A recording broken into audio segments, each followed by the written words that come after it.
On the Qinghai Tibetan Plateau, there is an ancient monastery called Samye Monastery. In the 8th century AD, it was from here that a great master ushered in the golden age of Tibetan Buddhism. His name was Padmasambhava. Today, let us explore together the life of this great master.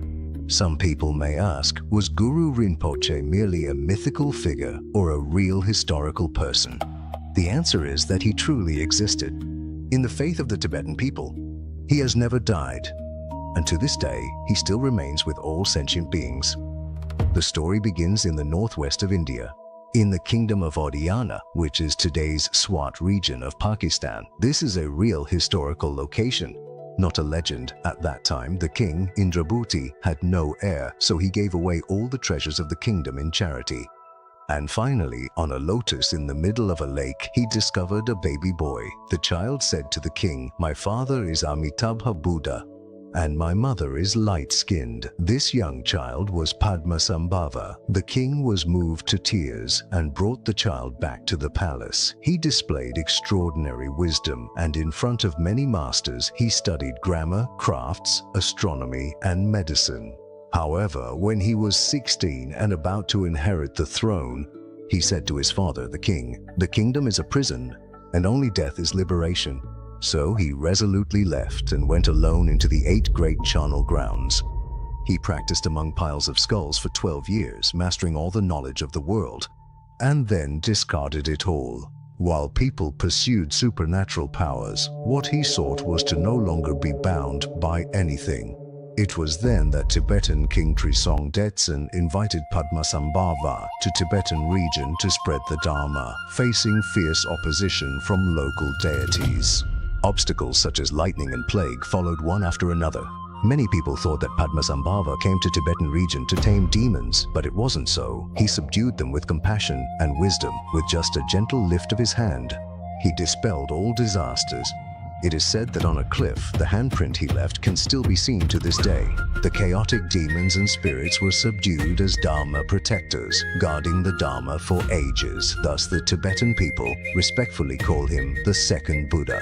King Trisong Detsen asked Padmasambhava if Buddhism was to take root in Tibetan region, what should be the first step? Padmasambhava replied, "Build a monastery that will never collapse."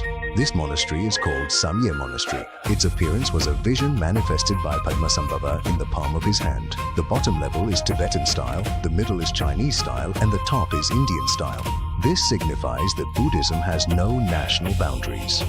On the day Samye Monastery was completed, Padmasambhava witnessed the very first group in Tibetan region, the ordination of 7 monks. Starting from them, Tibetan region had its own monastic community. They later became the first generation of patriarchs of the Nyingma school, and Padmasambhava is the very root of the Nyingma school. Padmasambhava's footprints are recorded in history in the 20th century in the Mogao Library Cave in Dunhuang. Scholars discovered first-hand records from the Tubo period, which are primary sources, unaltered, of Padmasambhava's biographies. Over 1,000 different versions of his biography exist. The ancient scriptures and architectural murals of Samye Monastery stand as silent witnesses to the 8th century, when there was a great master from the land of Oddiyana who came to the snowy Tibetan plateau. This is not a myth. It is well-documented history. Padmasambhava stayed in Tibetan region for over 50 years. Yet he accomplished 5 key events in Tibetan history. First, he founded Tibetan region's first monastery with 3 jewels: Buddha, Dharma, and Sangha. The completion of Samye Monastery marked the true rooting of Buddhism in Tibetan region, putting an end to the previous state of Buddhist scriptures and statues, but no formal monastic community. Second, he trained a large number of Tibetan translators and practitioners. Together with his disciples, he translated hundreds of Sanskrit Buddhist scriptures into Tibetan.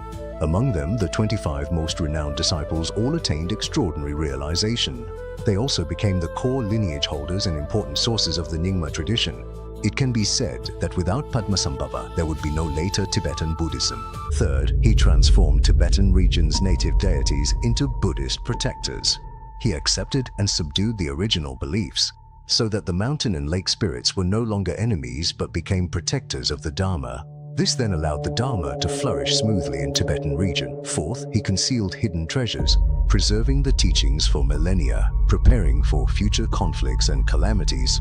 He hid countless precious teachings in mountains, lakes, and caves, or sealed them within the minds of his disciples. For 13 centuries, successive generations of Tibetans have rediscovered and shared these teachings. Many practices of the Nyingma school today still originate from the Dharma hidden by Guru Rinpoche back then. The fifth, concealing Dharma together with Yeshe Tsogyal. Guru Rinpoche and his consort Yeshe Tsogyal attained the immortal rainbow body. This is not about living forever, but about transcending the bonds of birth and death. Yeshe Tsogyal later became one of the greatest female practitioners in Tibetan Buddhism. She recorded and compiled the vast majority of Guru Rinpoche's teachings. Without her, what we know of Guru Rinpoche today would be cut by more than half. After transmitting all the teachings, Guru Rinpoche said, "I am leaving now." His 25 heart disciples knelt on the ground and wept. Guru Rinpoche turned back and spoke a phrase known to every Tibetan: "I neither come nor go. With faith I am always present." He did not die.